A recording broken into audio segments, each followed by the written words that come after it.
"Security, get her out now." The words cracked through the music like a glass shattering mid-toast, sharp enough to turn every head in the room at once. And there she stood. Naomi Carter, 17, still, composed, surrounded by silk dresses, tailored suits, and champagne glasses that suddenly felt heavier in everyone's hands. The kind of silence that doesn't come from calm, but from curiosity, from judgment forming in real time. Because Naomi didn't look like the rest of them, not in her simple black dress, not in the way she carried herself without trying to impress anyone, not in a room where every inch of space whispered money, legacy, power, and unspoken rules about who belonged and who didn't. And right now, every eye in that mansion-sized living room. Easily 10,000 square feet of polished marble, gold accents, and floor-to-ceiling windows overlooking a skyline lit like a postcard, was locked on her as if she had broken one of those rules just by existing there.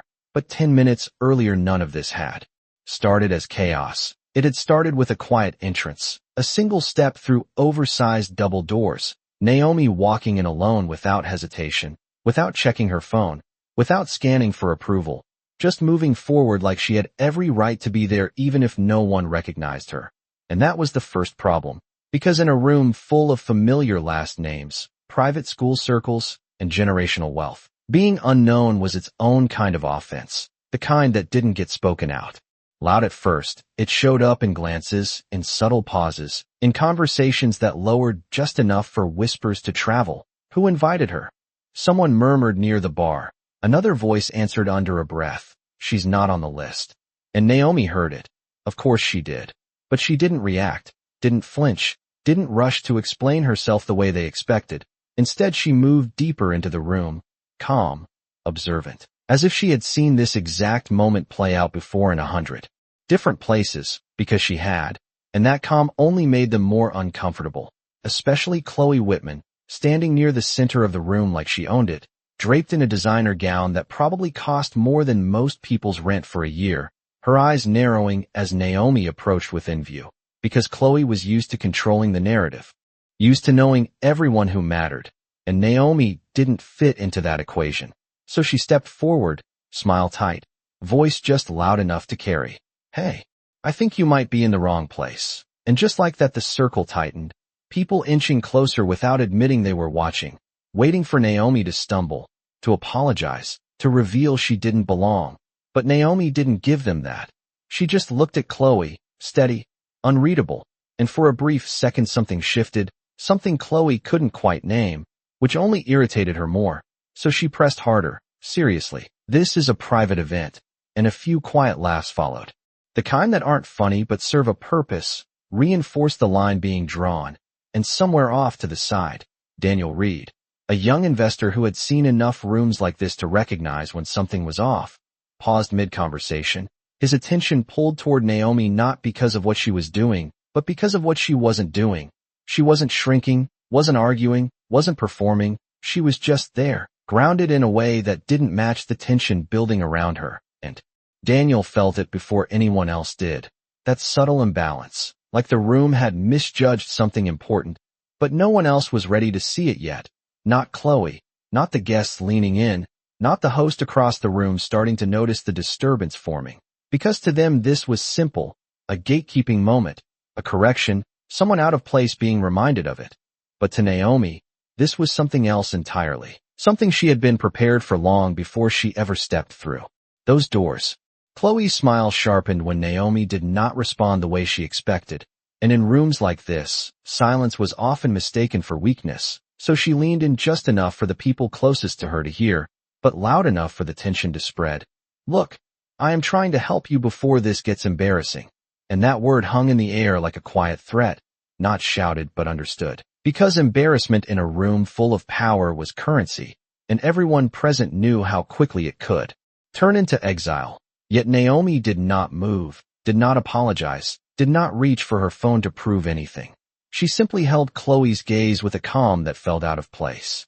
And that was when the murmurs began to grow, not louder, but more certain, people shifting their weight, turning their shoulders, forming that subtle half-circle that always appears when something is about to unfold. And across the room Victoria Langford, the host, finally stepped in, her presence alone enough to quiet smaller conversations. A woman in her mid-40s with the kind of composure built from years of controlling environments exactly like this one, she approached with a measured pace, heels soft against marble, expression polite but firm, and when she spoke her voice carried without effort. "Is there a problem here?" Chloe exhaled as if relieved to pass control upward. "I do not think she is supposed to be here," she said, tilting her head slightly toward Naomi, without fully looking at her anymore, as if Naomi had already been reduced to a situation rather than a person, and Victoria's eyes moved to Naomi, scanning quickly, assessing, calculating, the same way she had done with every guest who mattered that evening. Except this time there was hesitation, not recognition, and that absence was enough. "Do you have an invitation?" she asked, tone still smooth but no longer welcoming, and a few guests leaned in closer. Glasses paused midair, because this was the moment, the expected turning point where Naomi would either justify her presence or confirm their assumption. But Naomi did neither. She let a second pass, then another, not as hesitation but as intention, as if she was allowing the room to fully reveal itself before she said anything at all, and that pause made Victoria's expression tighten. Just slightly, enough for someone like Daniel to notice from across the room, enough to signal that patience was thinning. "This is a private event," Victoria added, a little firmer now, and Naomi finally spoke, her voice even, controlled, not defensive. "I know." And that was it. No explanation, no elaboration, just two words that did not solve anything for the people listening, and that only made Chloe laugh softly, shaking her head. "That is not an answer," she said, and a few others joined her, the sound spreading like permission, and Victoria gave a small nod toward one of the staff members standing near the entrance, a silent signal, practiced and efficient, and within seconds a security guard began making his way across the room, not rushing, not aggressive, just steady, professional, the kind of presence meant to resolve things quietly before they escalated. But the room had already shifted. What started as curiosity had turned into expectation. People wanted to see how this would end, and Naomi could feel it. Not the pressure, but the pattern. The same pattern she had watched unfold in different forms for years, and for a brief moment her mind drifted, not away from the room, but deeper into herself, to a memory that did not belong to this mansion but echoed inside it, standing beside her father years ago at an event where someone had spoken to him the same way, measured, dismissive, certain they understood his place, and she remembered asking him afterward why he had not corrected them immediately, why he had let it continue, and he had looked at her calmly and said, "Because sometimes the truth lands harder when you let people finish showing you who they are." And that memory settled over her now like armor, steadying, clarifying, and when she returned fully to the present the guard was already close, Victoria's posture more rigid, Chloe's confidence fully restored, and the room had made up its mind. They were ready to see Naomi removed, ready to close the moment and move on. But Naomi had not come here to leave quietly. She had come here knowing exactly how this would unfold, and just as the guard stopped in front of her, polite but firm, beginning to speak, Naomi lifted her chin slightly and said, calm and deliberate, "You might want to check who invited me before you do anything else." And for the first time since she walked in, the certainty in the room cracked just enough to be felt. The guard paused mid-step, not because Naomi had raised her voice, but because of how she said it, calm, precise, like someone who was not asking for time but granting it. And that subtle shift was enough to ripple through the people closest to them. Chloe's expression flickering for a fraction of a second before tightening again, her confidence now louder to compensate. "Oh please," she said, folding her arms. "If you had an invitation you would have shown it already," and a few heads nodded, eager to restore the balance that Naomi's words had unsettled. But Victoria did not speak immediately, her eyes narrowing slightly, as she studied Naomi again, this time not just for appearance but for something harder to define, composure, certainty, the absence of panic. And in rooms like this those details mattered more than any printed invitation. Still the silence stretched just long enough to become uncomfortable, and the guard, trained to resolve not interpret, cleared his throat gently. "Ma'am, if you could come with me, we can sort this out at the front." His tone respectful but final, the kind that offered dignity. While closing options, and all eyes returned to Naomi, waiting for the moment she would either comply or resist, because either way the outcome in their minds was already decided. But Naomi did neither. She did not step forward and she did not argue. She simply looked at the guard, then at Victoria, then briefly at Chloe, as if acknowledging each role being played in the scene. And then she spoke again, slower this time, each word placed carefully. I am not the one creating a problem here. And that sentence did something unexpected. It did not escalate the situation, it reframed it. And for a second the room hesitated, unsure how to respond to a statement that did not fit the script they were following. But Chloe recovered quickly, stepping closer now, her voice sharper. You are standing in a room you were not invited to. That is the problem, she said, and the guard shifted slightly, preparing to guide Naomi away if needed, while Victoria exhaled softly, her patience narrowing into decision. We can confirm everything once we step outside, she added, no longer asking. And that was the moment the line was about to be crossed, not loudly, not dramatically, but with the quiet finality of authority being enforced, and Naomi could feel it, the weight of assumption closing in, the room ready to move on the second she was gone, to erase the moment as quickly as it had formed. But instead of stepping back, she took a small step forward, not toward the exit, but toward the center of the circle, a movement so slight yet so deliberate that it stopped the guard from reaching out. And Daniel noticed it immediately, the shift from being surrounded to standing at the center, not by permission but by presence. And something in him told him this was no longer a simple misunderstanding, that this was about to turn into something else entirely. And Naomi lifted her gaze, not challenging, not pleading, just steady, and said, You keep asking for proof like I owe you something. Her voice still even, still controlled. But maybe you should ask why you are so sure I do not belong. And that question landed differently, not as an accusation, but as a mirror, and for a brief second no one spoke. Not Chloe, not Victoria, not the guard, because the answer was not something anyone wanted to say out loud. And in that silence the room began to feel smaller, tighter, as if the walls themselves were listening. And somewhere near the back a guest shifted uncomfortably. Another lowered their glass, and Daniel took a step closer without realizing it, drawn in by the gravity of the moment, because now it was no longer just about Naomi staying or leaving. It was about what everyone in that room had already decided before she ever said a word, and Naomi knew it. She had known it the second she walked in, which was why she had not rushed, why she had not explained, why she had let it build, layer by layer, until the truth was no longer hidden beneath politeness. And now, as Victoria opened her mouth to speak again, ready to end it, ready to assert control one final time, Naomi reached into the small clutch at her side, not hurried, not defensive, just deliberate. And for the first time the room leaned in, not out of judgment, but anticipation, because whatever happened next was no longer predictable, and the certainty they had started with was gone. Naomi's fingers moved slowly inside her clutch, not searching but selecting, as if whatever she was about to reveal had already been decided long before this moment ever began, and the room leaned in without realizing it. Conversations fading completely now, even the music from the far side of the mansion feeling distant, like it no longer belonged to this space. And Chloe's confidence wavered just slightly as her eyes tracked the movement, because anticipation is a dangerous thing when certainty starts to slip. This is unnecessary, Chloe said quickly, her voice trying to reclaim control. We already know how this ends. But her words did not land the same way they had minutes ago. They sounded louder, sharper, like they were trying too hard to hold something together that was already cracking. And Victoria noticed it too, her posture stiffening as she took a half step forward. Let us handle this properly, she said, extending her hand slightly as if to stop whatever Naomi was about to do. Not out of concern for Naomi but for the room, for the structure of control she was responsible for maintaining.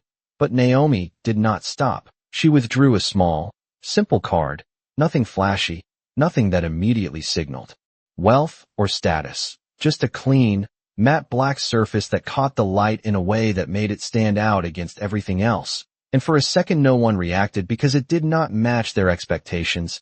It was not a printed invitation, not a QR code, not anything they recognized from their curated systems. And Chloe let out a short laugh, relief slipping back into her tone. That is what you have, she said. glancing at the others as if to confirm the absurdity. A card, and a few quiet chuckles followed, the room eager to return to familiar ground. But Naomi did not hand it to Chloe. She did not even look at her. Instead, she extended it toward Victoria, her arm steady, her expression unchanged, and Victoria hesitated, just for a fraction of a second, because something about the way Naomi offered it did not feel like a request. It felt like a decision already made. And that hesitation was enough for Daniel to notice again, enough for the air in the room to tighten, and when Victoria finally took the card, her fingers moved more carefully than before, her eyes dropping to its surface, scanning, processing, and then something shifted, subtle but unmistakable. Her posture straightened, her expression losing its practiced ease, replaced by something closer to recognition, or perhaps realization, and she did not speak immediately, which was the first true break in control since this had begun. Chloe stepped closer, impatience returning. "Well?" she asked, her voice edged with irritation. "What does it say?" But Victoria did not answer right away, her eyes moving across the card again, as if confirming what she was seeing. And then slowly she lifted her gaze back to Naomi, and for the first time since approaching her there was no assumption in her eyes, only calculation, and that change did not go unnoticed. The people nearest them shifted, sensing it without understanding it, and the guard, who had been ready to escort Naomi out moments ago, straightened slightly, his stance no longer as certain, because authority in a room like this is fragile. It follows signals, and Victoria's silence was sending a new one, and Chloe felt it slipping. "Victoria?" she pressed, her voice sharper now, almost demanding. But Victoria finally spoke, quieter than before, controlled but different. "Where did you get this?" she asked, and the question itself changed everything, because it was no longer about whether Naomi belonged. It was about how she could possibly be holding something that made Victoria react this way. And Naomi's answer came without hesitation, calm as ever. "I did not get it," she said, her eyes steady on Victoria. "It was given to me." And that distinction hung in the air, heavier than anything said so far. And for a brief moment no one moved, no one spoke, because the narrative they had built was unraveling piece by piece, not through argument, but through quiet contradiction. And Daniel took another step forward, now fully drawn in, his instincts telling him that whatever was on that card mattered more than anyone in the room had realized. And Victoria's grip tightened slightly before she exhaled, making a decision of her own, one that did not involve Chloe, did not involve the guard, did not involve the assumptions that had brought them here, and she turned slightly toward the staff member near the entrance, her voice low but firm. "Close the front doors," she said, and the command was immediate, unmistakable, and it sent a ripple through the room that no one could ignore, because doors only close like that when something significant is about to happen. And as the soft click echoed through the space, sealing everyone inside, the certainty that had once filled the room was gone completely, replaced by something else entirely, something quieter but far more powerful, the realization that they might have misjudged not just a person, but the entire situation from the very beginning. The sound of the doors locking did not echo loudly, but it carried weight, the kind that settled into people's chests before they could explain why. And conversations that had already quieted now stopped completely, every guest suddenly aware that whatever this moment had become, they were now part of it whether they wanted to be or not. And Chloe's expression shifted from irritation to something closer to unease, her eyes flicking between Victoria and Naomi as if trying to regain footing on a ground that was no longer stable. "What is going on?" she asked, her voice no longer as controlled as before, but Victoria did not answer her, not immediately, because her attention was still on Naomi, still on the card in her hand, still processing the implications that were unfolding, faster than she could contain them.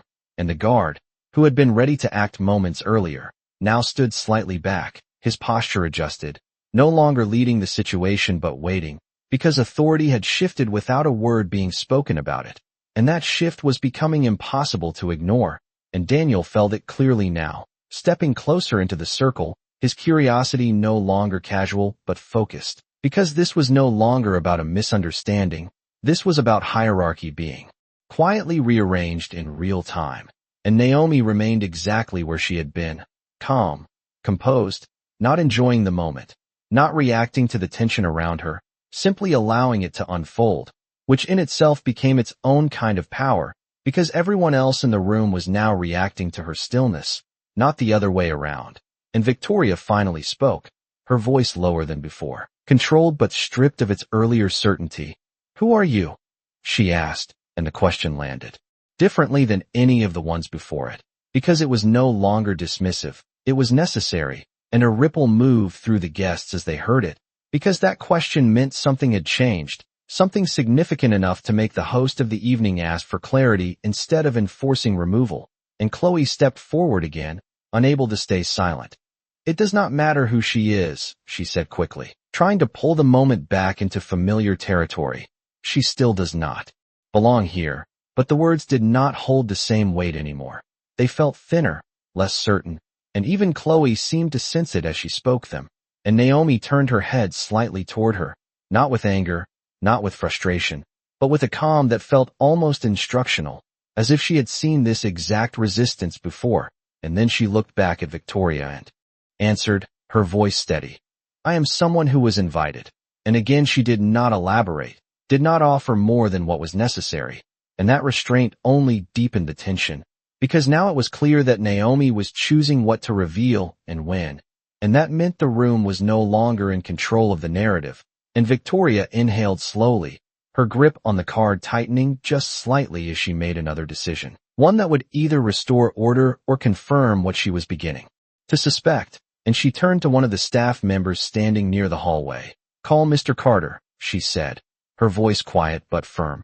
And that name landed like a shift in gravity, subtle for some, immediate for others, because those who recognized it felt it instantly, the weight behind it, the influence attached to it, the reason this entire event was even happening in the first place. And Daniel's eyes widened just slightly as the connection began to form, while a few guests exchanged quick glances, whispering under their breath, because Mr. Carter was not just another name on a guest list. He was the reason there was a guest list at all, and Chloe's expression faltered completely now, confusion overtaking confidence. "Why are we calling him?" she asked, her voice quieter, uncertain. And for the first time since this began, no one answered her, because the answer was already unfolding in front of them, piece by piece. And Naomi did not move, did not react to the name, did not claim it or deny it. She simply stood there, allowing the realization to build on its own. And that patience, that refusal to rush the moment, made it even more powerful, because now the room was beginning to understand that whatever they thought they knew when she walked in had been incomplete from the very start. And as the staff member stepped away to make the call, the silence returned, heavier than before, no longer filled with judgment, but with anticipation, because something larger than the room itself was about to enter it. And for the first time, Naomi was no longer the one being evaluated. The room was. The name lingered in the air long after Victoria spoke it, not because it was loud, but because of what it carried. And the room responded in fragments, a subtle shift of posture here, a quiet whisper there, the kind of reaction that only happens when people recognize power but are not sure how close they are standing to it. And the staff member who had been given the instruction moved quickly now, no hesitation, no questioning, because orders tied to that name were not the kind you delayed. And Chloe stood frozen for a moment, her earlier confidence dissolving into something less certain, her eyes scanning the room as if looking for someone to confirm that this was still under control. But no one stepped forward, no one reassured her, because the center of control had already moved, and everyone could feel it even if they could not yet explain it. And Naomi remained still, exactly where she had been from the beginning, not stepping forward to claim anything, not stepping back to soften the moment. Just present. And that presence had become the quiet axis around which everything else was now turning. And Daniel felt it more clearly than anyone, his thoughts racing through possibilities, connections forming piece by piece, the card, the name, the reaction, and then it aligned, not fully but enough to change how he was standing, how he was watching, because this was no longer a question of whether Naomi belonged. It was a question of how far above the room she might actually be. And Victoria exhaled slowly, her composure returning, but in a different form now, not as authority, but as control under pressure, and she turned slightly back, toward Naomi, lowering her voice just enough to keep it between them. "If there has been a misunderstanding, we can correct it," she said, and the phrasing mattered, because it was no longer an accusation. It was an opening, and Naomi met her gaze without hesitation, her expression unchanged. "There has not been a misunderstanding," she replied, and that sentence settled into the space between them with finality. And Victoria held her eyes for a moment longer before giving a small nod. Not agreement, not yet, but acknowledgement, and that alone was enough to send another ripple through the guests. Because the host of the evening was no longer leading the narrative, she was responding to it, and Chloe felt it slipping entirely now, stepping forward again, her voice rising just slightly. "This is getting ridiculous," she said, her tone sharper, almost defensive. "We are stopping everything for someone who walked in uninvited." And the words hung there, but they no longer carried authority. They sounded like resistance, like someone trying to hold on to a version of reality that was already being rewritten. And Naomi turned her head toward her again, not with irritation but with clarity, and said, "You keep repeating that like it will make it true." And the room went quiet again, not because of the words themselves, but because of how calmly they were delivered. And Daniel noticed the shift in Chloe's posture, the slight tightening of her shoulders, the way her confidence now depended on repetition instead of certainty. And that was when the first real whisper spread through the back of the room, quiet but distinct. "Carter, is she related?" And another voice answered just as softly, "That cannot be possible." But the doubt had already taken hold, moving faster than any explanation could contain, and the staff member near the hallway returned, his pace quicker than before, his expression more focused, and he moved directly to Victoria, leaning in just enough to speak without projecting. But the room was so still that fragments of his words carried anyway. "He is on his way." And that was it. No elaboration, no delay, just confirmation, and the effect was immediate, a shift that moved through the room like a change in pressure, guests straightening, glances exchanged, the kind of collective awareness that something significant was about to enter the space. And Chloe's face lost its color just slightly, her eyes moving quickly now, recalculating, because whatever she had assumed earlier was no longer holding. And Victoria straightened fully, her posture aligning again, but this time not as the highest authority in the room, rather as someone preparing to receive someone who was. And Naomi finally moved, not away, not toward the exit, but a small step to the side, creating space without relinquishing presence. And that movement alone signaled that she was not being managed. She was managing the moment in her own way. And Daniel exhaled quietly, realizing that whatever was about to happen next had already been decided long before any of them noticed. And as the faint sound of a door opening echoed from somewhere deeper in the house, the room held its breath, because the story they thought they were watching had just changed, and none of them knew exactly how far it was about to go. The sound of footsteps did not arrive loudly, but it arrived with intention, steady, measured, each step echoing just enough against the marble floors to pull every eye toward the hallway without anyone needing to be told. And the shift was immediate. Conversations that had already died now felt like they had never existed, glasses lowered, shoulders straightened, people instinctively adjusting themselves as if preparing to be seen, not by each other, but by someone whose presence carried consequence. And Daniel felt it before he saw it. That quiet compression in the room, the way attention aligned all at once. And then he appeared, Marcus Carter, walking into the space not with urgency, not with display, but with a calm that made everything around him feel louder by comparison, dressed simply but precisely, a dark tailored suit, no excess, no need for it. His presence alone defining the room in a way no decoration ever could. And the moment he stepped fully into view, Victoria moved first, not rushing but repositioning, her posture straightening into something more formal, more deliberate, the host becoming the one receiving. And the staff followed without being told, subtle adjustments, small steps back, creating a clear path without anyone announcing it. And Chloe froze completely, her earlier confidence gone, replaced by a stillness that came from not knowing what to do next. Her eyes fixed on Marcus as if trying to read his reaction before it was spoken. But Marcus did not look at her, not at first. His gaze moved across the room slowly, taking in the space, the arrangement, the people, not searching, not questioning, just observing. And then it settled, not dramatically, not sharply, but inevitably, on Naomi. And for a moment nothing else existed, not the guests, not the tension, not the whispers, just that single point of connection. And Naomi met his gaze without hesitation, her posture unchanged, her expression calm.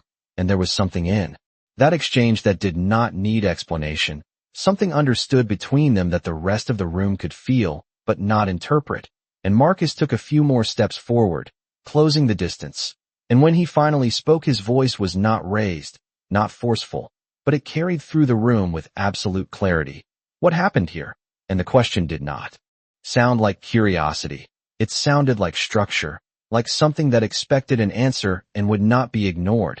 And for a second no one spoke, not Chloe, not the guests, because the weight of the moment had shifted completely, and Victoria stepped forward, her voice measured, careful. There was a situation with a guest, she began, choosing her words with precision, but Marcus did not look at her yet, his attention still on Naomi, and that alone altered the balance again, and Naomi did not rush to explain, did not fill the silence. She simply said, "They thought I did not belong." And the simplicity of it landed heavier than any detailed explanation could have, because it removed everything unnecessary and left only the truth.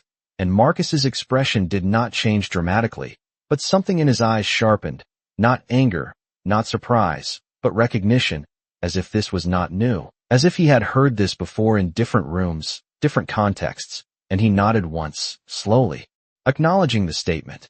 And only then did he turn his gaze to Victoria.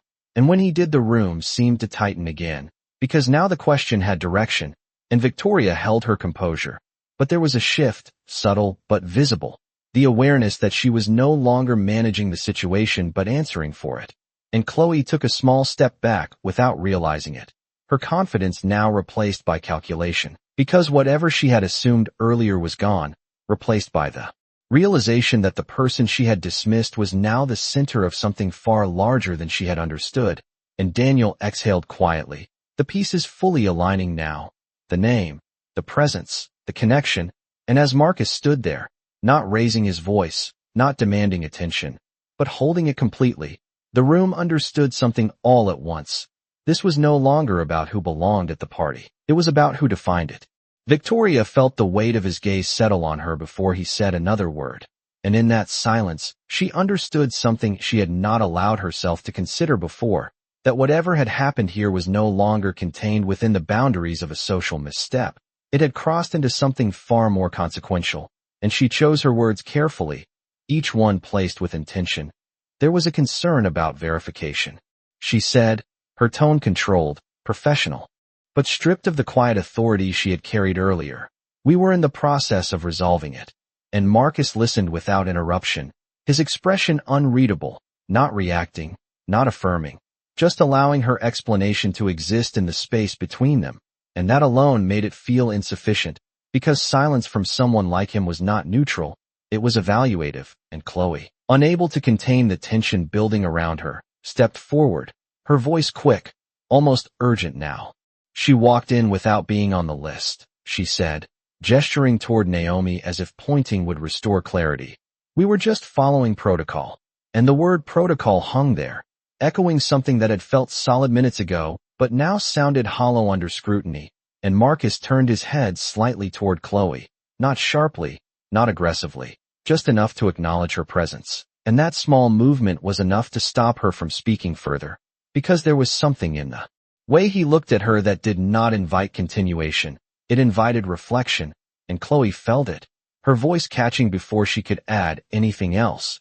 And the room held still again, every person aware that this moment was no longer about explanation but about truth. And Marcus shifted his attention back to Naomi, his voice quieter now, but no less clear.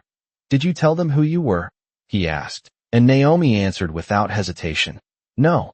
And that answer carried more weight than anything else said so far, because it confirmed what had been building beneath the surface, that this had not been a failure of information, it had been a decision made in the absence of it. And Marcus nodded once, slowly, as if confirming something he already understood, and then he looked back at Victoria, his posture unchanged, his tone steady. So you made a decision about someone without knowing who they were, he said. Not as a question, not as an accusation, but as a statement that left no room to adjust its meaning. And Victoria held his gaze, aware that anything less than honesty would only deepen the moment. We acted on what we observed, she replied, and the phrasing was precise, careful, but it did not shield the truth behind it. And Marcus considered that for a brief second, then responded, exactly. And that single word landed heavier than anything else, because it acknowledged her answer, while exposing its flaw at the same time. And a quiet murmur moved through the room, not loud enough to disrupt, but enough to signal that the realization was spreading, that what had happened here was no longer defensible in the way it had been moments ago. And Daniel felt it fully now. The shift from assumption to accountability. The room no longer watching a situation unfold, but recognizing their role in it. And Marcus took one small step forward, closing the space just enough to center himself within the circle. And when he spoke again, his voice did not rise. It did not need to. You observed her clothes, he said, his gaze moving briefly across the room, not accusing but including. You observed that she was alone, that she did not match what you expected.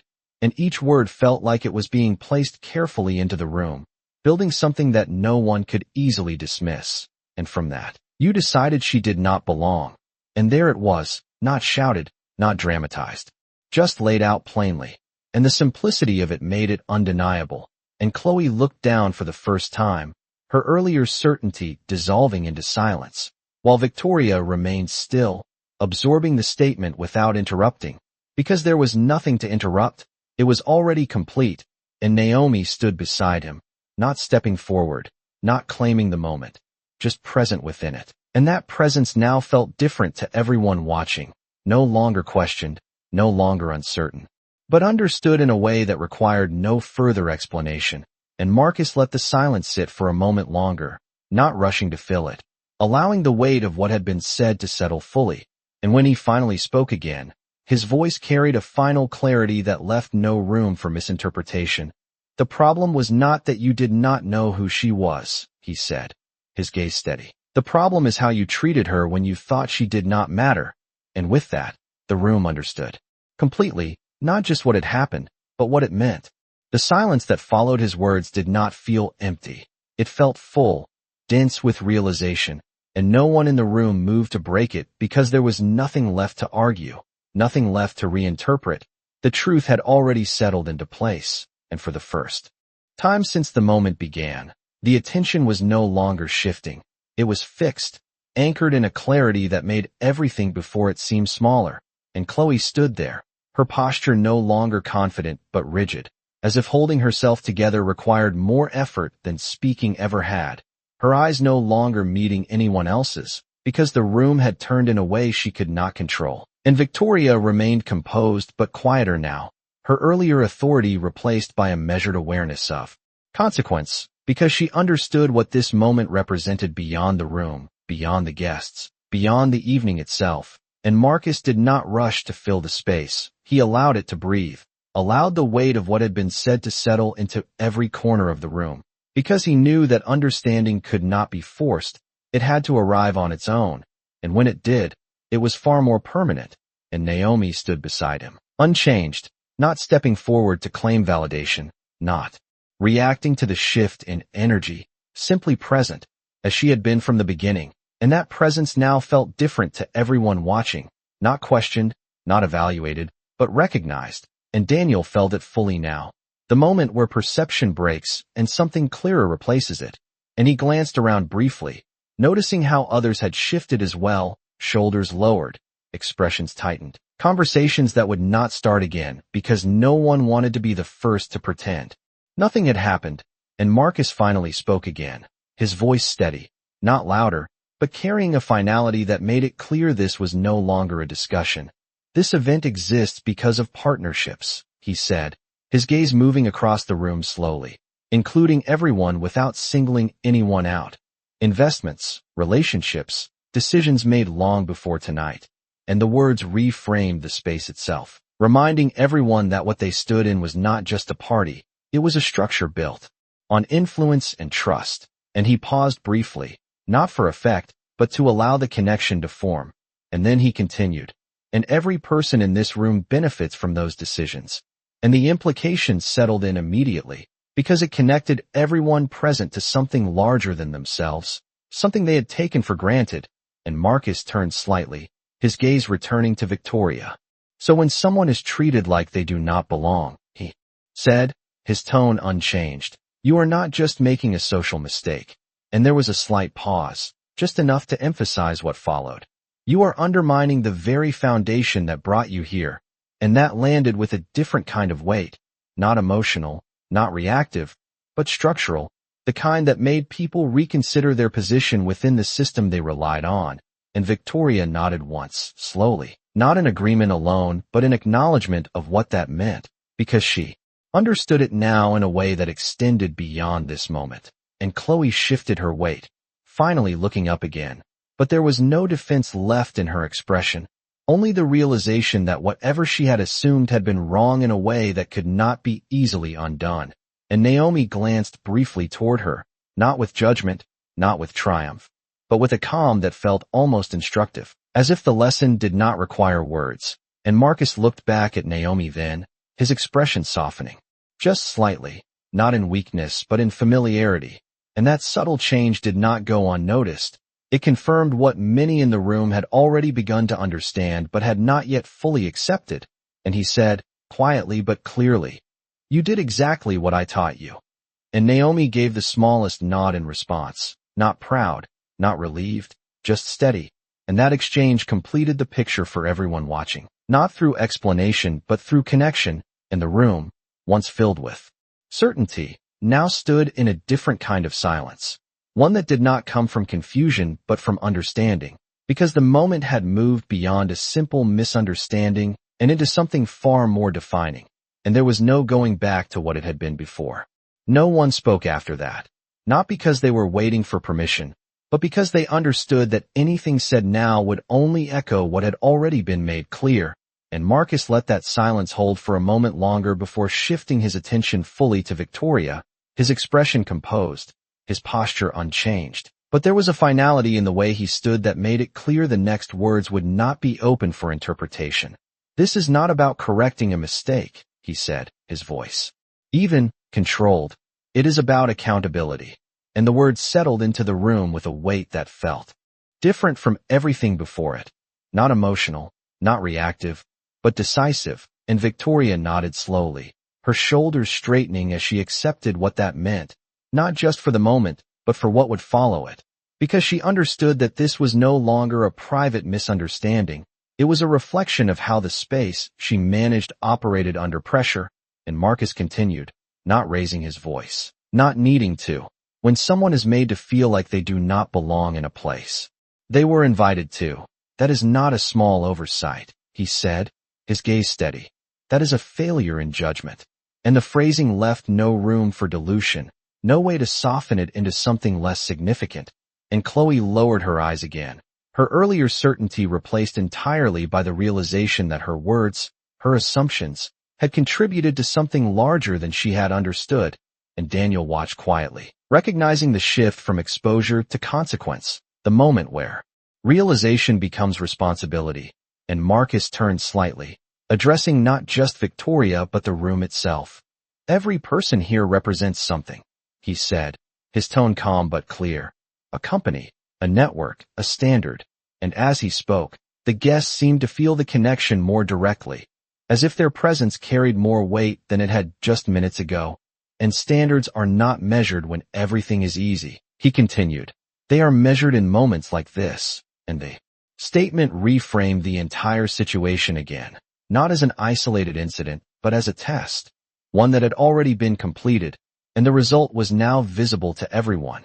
And Victoria took a breath, her composure returning in a different form, not as control over the room, but as acceptance of what needed to be addressed. You are right, she said, her voice steady, no longer defensive, no longer attempting to redirect. We made an assumption we should not have made. And that admission did not weaken her. It clarified her position, and Marcus acknowledged it with a slight nod, not approving, not dismissing, simply recognizing that she had stepped into the truth of the situation. And then he added, and assumptions have consequences. And that line drew a quiet line across the room, separating what had happened from what would follow. And Chloe shifted slightly, finally speaking again, but her voice was different now. Quieter, stripped of its earlier sharpness. "I did not mean for it to go this far," she said, and the words sounded sincere, but also incomplete, because intention no longer held the same weight as action in this moment. And Marcus looked at her briefly, not with anger, not with dismissal, but with a clarity that did not require raised tones. "It already did," he replied, and the simplicity of the response made it impossible to argue against. And Naomi remained still beside him, not adding to the moment, not correcting anyone, allowing everything to unfold without interruption. And that restraint continued to shape the room, because it made every word spoken around her more significant, not less. And Marcus turned back toward Victoria, his tone steady. "I expect this to be addressed properly," he said, not as a request, not as a suggestion, but as a standard. And Victoria nodded again, more firmly this time, understanding that the resolution would not be symbolic, it would be real. And the room absorbed that fully now, the shift from tension to consequence complete. And as Marcus stood there, calm, composed, not needing to raise his voice to be heard, the lesson settled into everyone present, not as something dramatic, but as something undeniable, because in a single moment, without spectacle, without force, everything about how the room understood power, presence, and belonging had been redefined. The room did not return to normal, not immediately, because moments like this do not resolve with a simple shift in tone. They leave something behind, something quieter but more permanent, and Marcus knew that, which was why he did not rush to conclude, did not soften the moment into something easier to digest. Instead, he allowed it to stand as it was, clear, direct, and unresolved until it was addressed properly. And Victoria understood that as well, her posture no longer defensive but deliberate, stepping forward with a level of clarity that matched the weight of the situation. "We will correct this," she said, her voice steady, not for Marcus alone but for everyone in the room, because the correction was no longer private. It was visible, it was shared, and she turned slightly toward the staff near the entrance, her tone shifting into instruction. "Document everything that happened tonight," she said, precise, controlled. "I want a full report by morning." And the staff member nodded immediately, no hesitation, because the directive carried consequence beyond the room, and that action alone signaled something important to the guests, that this was not being brushed aside, not minimized. It was being recorded, addressed, made part of a larger accountability. And Chloe stood still, her earlier presence now reduced to observation, her voice gone, her confidence replaced by reflection, because there was nothing left to argue. And even if there had been, the moment had already moved beyond her control. And Daniel watched the shift unfold, recognizing how quickly a room built on perception could be reshaped by truth, how fragile certainty became when it was challenged by something real. And Marcus turned his attention back to Naomi, his expression softer now, not in weakness but in recognition, and he said quietly, "You stayed." And Naomi nodded once, her voice calm. "You told me to," she replied. And there was something in that exchange that did not belong to the room, something older, something built long before this moment, and it grounded everything that had just happened in something deeper than reaction, something intentional. And Marcus gave a slight nod in return, not approving, not correcting, just acknowledging that she had done exactly what was expected of her, and that mattered more than anything else. And then he looked back at the room, his gaze moving across the guests once more, not to challenge, not to judge, but to leave something behind, something that would remain after he left. "Respect is not situational," he said, his tone even. "It is consistent, or it is not real." And the words settled into the space with a clarity that required no explanation, because everyone understood what they meant in the context of what had just occurred. And Victoria nodded again, more firmly this time, as if aligning herself with that standard, because she knew that anything less would only confirm the failure that had already been exposed. And the guests shifted slightly, not uncomfortable in the same way as before, but aware of themselves, of their roles, of how quickly a moment could reveal more than they intended. And Chloe finally looked up again, her expression no longer defensive but subdued, as if she was seeing the room differently now, seeing Naomi differently. And that shift, quiet as it was, marked something important. Because it meant the moment had not only exposed something, it had changed something. And Marcus took a small step back, not leaving yet, but creating space again, returning the room to itself while leaving the weight of what had happened intact.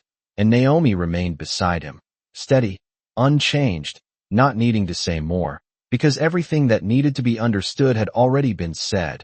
And as the tension eased just slightly, not disappearing but settling into something quieter, the room began to breathe again, not as it had before, but differently, more aware, more deliberate. And in that shift, the true impact of the moment became clear, not in what was said, but in what would not be forgotten. The room did not erupt into applause. It did not break into conversation. It did not rush to recover what it had been before. Instead, it held a quieter transformation, something internal, something each person had to process on their own.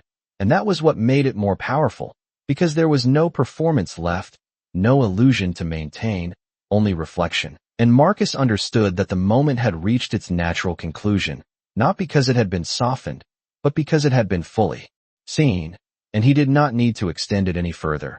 He had said what needed to be said, and more importantly, the room had heard it.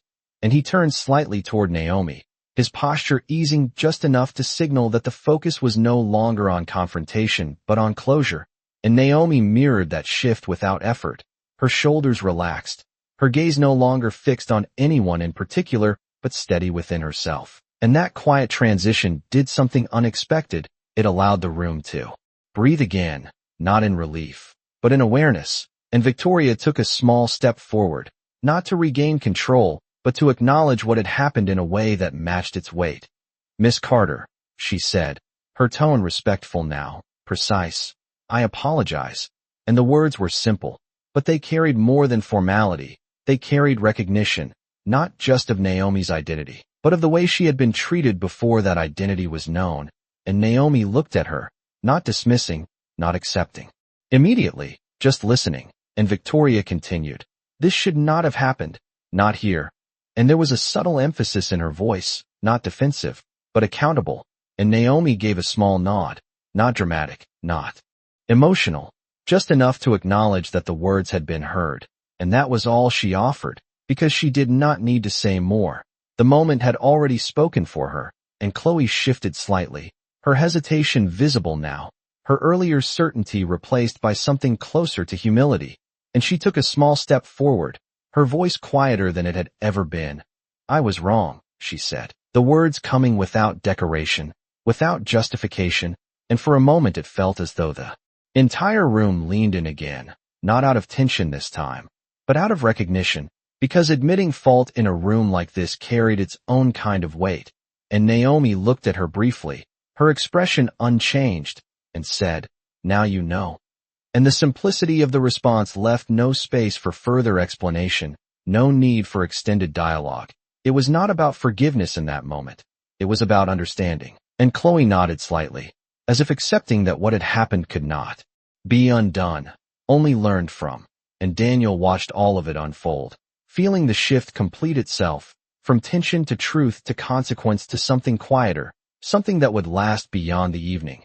And Marcus took a final look around the room, not to command attention, but to leave something behind, a presence that did not need to linger physically to remain influential. And he said, "What you do after this matters more than what just happened." His voice steady, carrying through the space with the same quiet authority it had held from the moment he entered. And the statement reframed the entire experience one last time, not as an ending, but as a starting point for something else, something that would be defined by actions rather than words. And Victoria nodded once more, her expression firm, aligned with that expectation, and the guests shifted again, not out of discomfort, but out of awareness, because they understood that they had witnessed something that would not fade easily, something that would follow them into their next decisions, their next interactions, their next assumptions. And Naomi turned slightly toward Marcus, ready to move, not rushed, not eager, just finished with what she had come to do. And together they began to step away from the center of the room, not dramatically, not seeking attention, but with a quiet confidence that did not need to be announced. And as they moved, the space they left behind did not return to what it had been. It remained altered, shaped by what had just occurred. And in that stillness, in that awareness, the true impact of the moment settled in fully, not as a scene, not as a spectacle, but as something real, something that had changed the room in a way that could not be undone. The doors did not open immediately as Naomi and Marcus approached them, not because they were locked, but because for a brief moment, the room itself seemed to hold on to them, as if something unspoken needed to settle before they could leave. And Marcus paused just slightly, not turning back, not reclaiming the center, but acknowledging the weight that still lingered behind them. And Naomi stood beside him, her posture relaxed but grounded, the same quiet strength she had carried from the moment she walked in, now fully understood by everyone who had witnessed it. And in that pause, something shifted one last time, not in the air, not in the tension, but in the people themselves, because what had happened was no longer just a moment. It had become a reference point, something they would carry beyond the walls of that house, into conversations, into decisions, into the way they looked at someone the next time they walked into a room. And Daniel felt it clearly as he watched them. A realization that went deeper than curiosity, deeper than observation. It was a recognition of how easily perception could be wrong, and how quietly truth could correct it without force, without noise, just presence. And Marcus finally reached for the handle. But before opening the door, he spoke once more, not loudly, not turning to face the room, but clearly enough that every person present heard him. "You do not need to know someone's name to treat them with respect," he said, and the simplicity of the statement carried more weight than anything that could have been added to it, because it removed every excuse, every justification, every condition, and left only a standard, one that did not change based on status, appearance, or recognition. And as the words settled, he opened the door, and this time there was no hesitation, no pause, just a quiet transition from one space to another. And Naomi stepped forward beside him, not looking back, not needing to, because everything behind her had already been addressed, not with anger, not with confrontation, but with clarity. And as they moved through the doorway, the light from outside briefly framed them, not dramatically, not symbolically, just naturally, like any other exit, except it was not just an exit, it was a conclusion. And when the door closed behind them, the sound was soft, almost unnoticeable, but the effect it left was not, because the room did not return to what it had been. It could not. The shift was permanent, embedded in the silence that followed, and Victoria stood where she was, her expression thoughtful, not shaken, not defensive, but aware in a way that would influence every decision she made moving forward. And Chloe remained still, her earlier identity in that room quietly dismantled, replaced by something more reflective, more conscious. And the guests began to move again, slowly, cautiously, not rushing to fill the silence with noise, but stepping into it with a different understanding, because the night had changed, not in its setting, not in its purpose, but in its meaning. And Daniel exhaled as he finally turned away, knowing that what he had witnessed would not stay in that room. It would follow him, shape him, and perhaps guide him the next time he found himself standing at the edge of a moment like this. And as conversations eventually began again, softer, more measured, there was one thing that did not return, the certainty that had once defined the room, because now it had been replaced by something far more valuable, awareness. And that awareness did not need to be announced. It was already there, in every glance, in every pause, in every decision that would come after. And somewhere beyond the doors, Naomi and Marcus walked side by side into the quiet night, not discussing what had happened, not needing to analyze it, because for them, it was not a rare event. It was a reminder, a continuation of something they already understood, that dignity did not require permission, and respect did not require recognition. And that truth, once revealed, did not fade. It stayed, long after the room, the voices, and the moment itself had passed.